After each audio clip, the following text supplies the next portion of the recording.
Hello, writers. I'm Lee Jessup, career coach for emerging and professional screenwriters, as well as business of screenwriting adjunct professor with the David Lynch grad program for cinematic studies. As a screenwriter, you are building a business. Your products are your original screenplays, original pilots, original pitches. Your services are those services that you provide for open writing assignments, writing in a writer's room. And with that in mind, accordingly, you have to build the infrastructure for your business in order to be able to have all the information that you need to be able to operate successfully for the duration of your business. With that in mind, it's always better to start building all that infrastructure as early as you can, which is why I'm recording this video. So as a business, you want to have some foundational documentation of the things that you are doing in the construction of your business. First and foremost, software. Know what software you like to use, what works for you, what you write on. I generally am a loyalist, so I do look at Final Draft. If something else works better for you, use that. But beyond that, we want to build 3 different tools that will be important in the construction of your business. The first such tool is a running project list. This is going to be a list of all of your projects in progress, projects that are vetted and done. It may be some ideas, it may be pitches, treatments, outlines, but you want to keep this running list of your various projects. Now, I've spoken before about the writer's arsenal that you want to construct for each project, your log line, your synopsis, your one-page overview, your verbal pitch.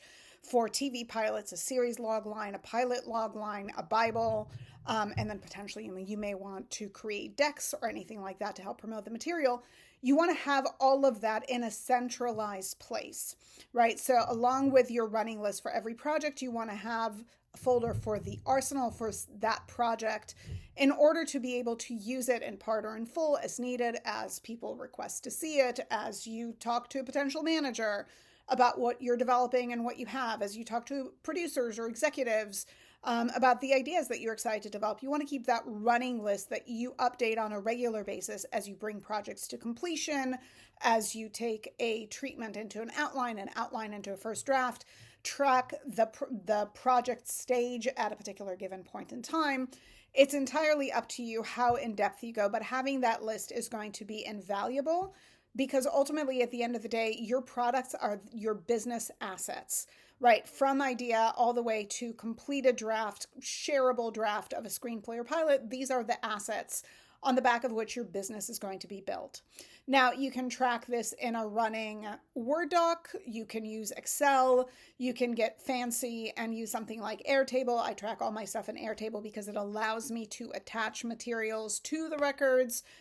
So for example, if you're tracking a screenplay, you can attach different drafts, coverages, notes, one sheets, pitches, Bibles, all of those things to a particular record, or you can just keep it in your file, but just make sure that it's organized in a way that allows you easy access to it as people request the material, as you finish each project, so that you know where everything is at. Now, that's only piece number 1. Piece number 2 of your business infrastructure is going to be your submission tracking spreadsheet. You want to track everything and everywhere that you submit your work to, from getting notes and coverage, whether it's paid notes and coverage or whether it's sending it to friends. You want to keep a running list of everywhere that you submitted your material to notes. If you get written notes, if you're able to upload that and keep those with the record, even better. Then on to competitions, labs, fellowships, the drafts that you submitted, the year that you submitted. Sometimes you'll submit over multiple years, different drafts. If you're submitting to labs and fellowships, you also want to track the particular essays or additional materials that you submitted on that given year. When you submit over and over multiple years, you may question which essay you submitted where at which time. This is a way that allows you to track everything as you submit it to competitions and potentially look at the results of that. From there on, you want to track submissions to potential representatives, potential managers, then onto agents, as well as executives, producers, everything you submitted, when you submitted, supporting materials that you submitted, all of that.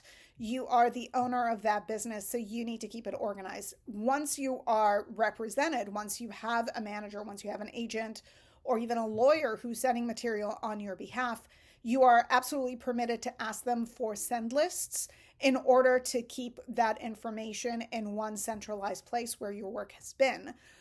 But you certainly want to start building that infrastructure early, because believe me, a year or 2 or 3 down the line becomes really challenging to track.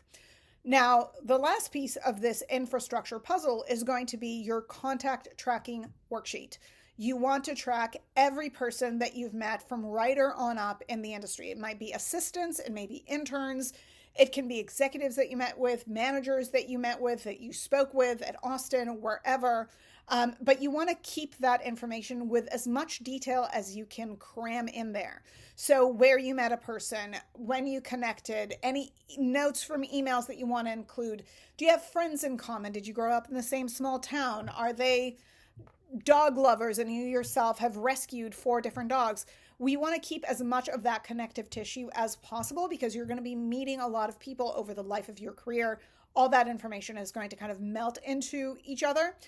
So in order to be able to work efficiently and get information when you need it, when you need to figure out how you know somebody, or when you last talked, or what was it that you had in common, you want to keep all of that in a contact tracking worksheet that is incredibly thorough. You don't need to track just the people that you think will be instrumental to your career, because frankly, we don't know. So track everybody that you meet, everybody that you connect with, so that you have that information as the business owner that has the most to benefit from that information being readily available.